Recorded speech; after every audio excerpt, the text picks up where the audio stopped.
আজকের আলোচনার বিষয়বস্তু হলো বি নিয়ে। বি এর মূল অর্থ হলো হওয়া, ঠিক গেটেরও কিন্তু মূল অর্থ হলো হওয়া। আমরা হওয়া নিয়ে অনেকবার বিয়ে নিয়ে এবং হওয়া অর্থ নিয়ে আলোচনা করেছি। যেমন আমি হই আমি হই একজন শিক্ষক, I am a teacher. She is a nurse, সে একজন নার্স। ইউ আর এন ইঞ্জিনিয়ার, তুমি একজন প্রকৌশলী, তুমি একজন engineer. I was a businessman, আমি বিজনেসম্যান ছিলাম। You were a very brilliant student, তুমি খুবই ব্রিলিয়ান্ট স্টুডেন্ট ছিলে।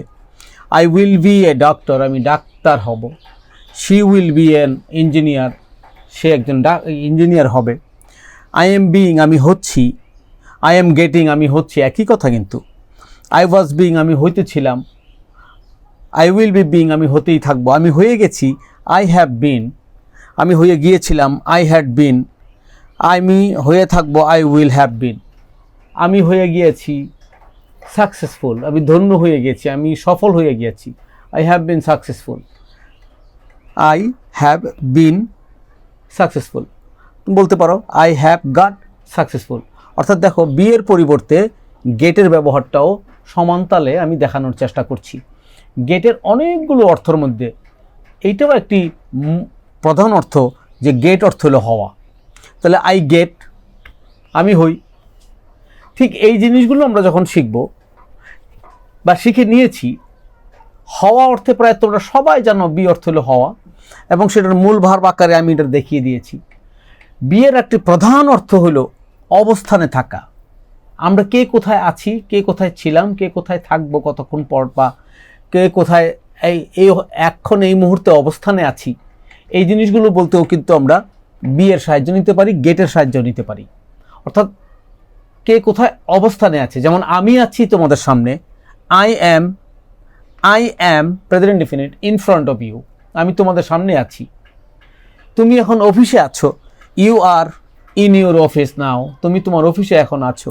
She is in her school, সে তার স্কুলে আছে, সে উপস্থিত আছে, সে অবস্থানে আছে।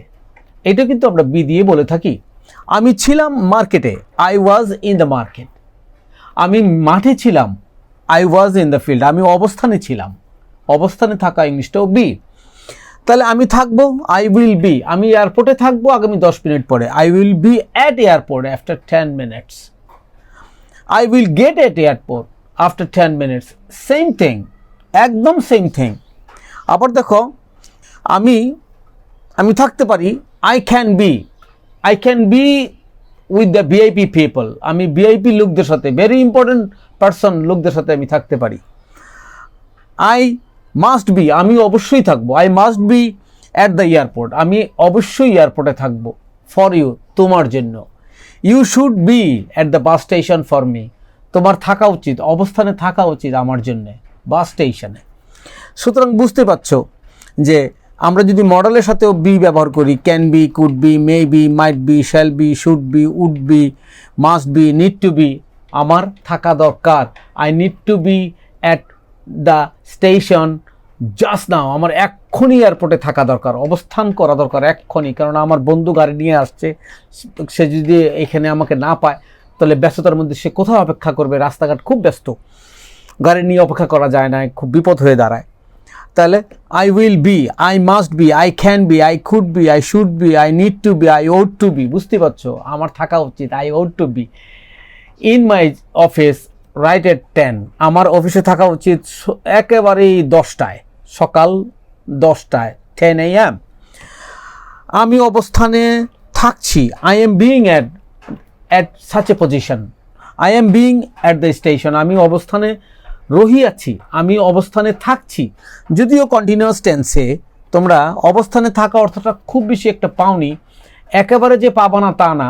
তোমরা যদি হলিউড মুভিসগুলো দেখো, কিংবা তুমি যদি ইন্টারন্যাশনাল ইংলিশগুলোর দিকে অনেক বেশি মাথা ঘামাও, এবং ইন্টারন্যাশনাল যারা ভালো স্পিকার তাদের কথা শোনো, কখনো কখনো তোমরা এই জিনিসগুলোর ব্যবহার পেয়ে যাবে। বিইং দিয়ে ওরা কথা বলছে, অবস্থানে থাকা অর্থেও তারা বিইং দিয়ে ইংলিশগুলো বলছে, তোমরা পেয়ে যাবা।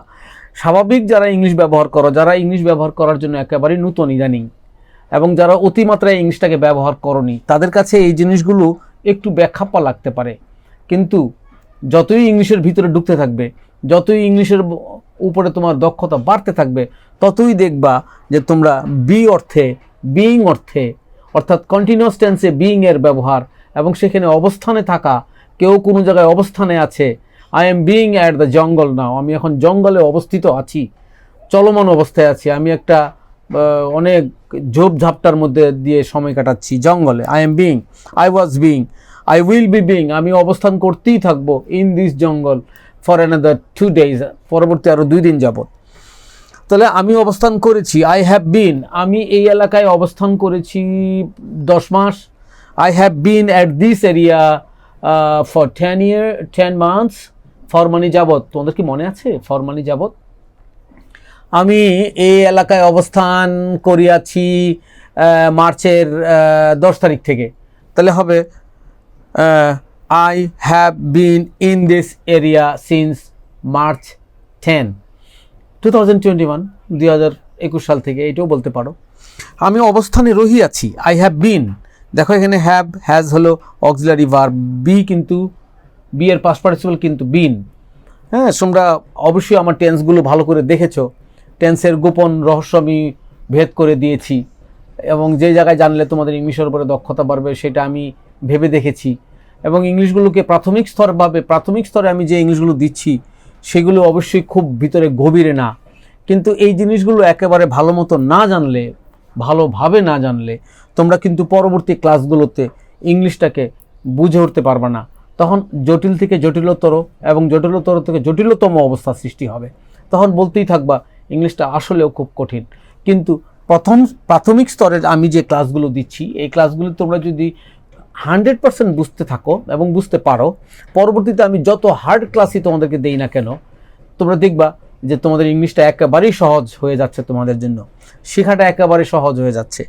তাহলে বুঝতে পারছো, বি এর অর্থ হলো হওয়া, বি এর অর্থ হলো অবস্থানে থাকা। তাহলে আমি হই আই এম, আমি আছি আই এম, আমি হই একজন শিক্ষক, আই এম এ টিচার, আমি হই একজন ব্যবসায়ী, আই এম এ বিজনেসম্যান। আবার আমি আছি আমার অফিসে, I am in my office. আমি আছি এখন উত্তরায়, I am at Uttara now. আমি এখন নরসিংদী আছি, I am in Narsingdi now. মা এখন কিচেনে আছেন, mother is in the kitchen, mother is in the kitchen. তুমি অফিসে আছো, you are in your office. তুমি কাজে আছো, you are in your work. তুমি এখন রাস্তায় আছো, you are on the road now, on the street নাও। তুমি এখন হাইওয়েতে আছো, you are on the highway. তোমরা বুঝতেই পারছো, অ্যামিজার অর্থ শুধু হওয়া না, অ্যামিজার আরেক অর্থ হইল গিয়া অবস্থানে থাকা। ঠিক গেটের অর্থ অবস্থানে থাকা, গেটের পাস্ট ফর্ম গট, এটারই আবার ফিউচার টেন্সে আসলে আবার গেট বলতে হয়। I will get at the airport, আমি এয়ারপোর্টে পৌঁছবো অ্যাট 10:30, 10:30 আমি এয়ারপোর্টে পৌঁছবো। অর্থাৎ কোনো জায়গায় পৌঁছে যাওয়া, কোনো জায়গায় অবস্থানে থাকা, কোনো জায়গায় উপস্থিত থাকা বা উপস্থিত হওয়া, এই অর্থেও কিন্তু বি কথাটা ব্যবহৃত হয়ে থাকে। আজকের জন্য এতটুকুই।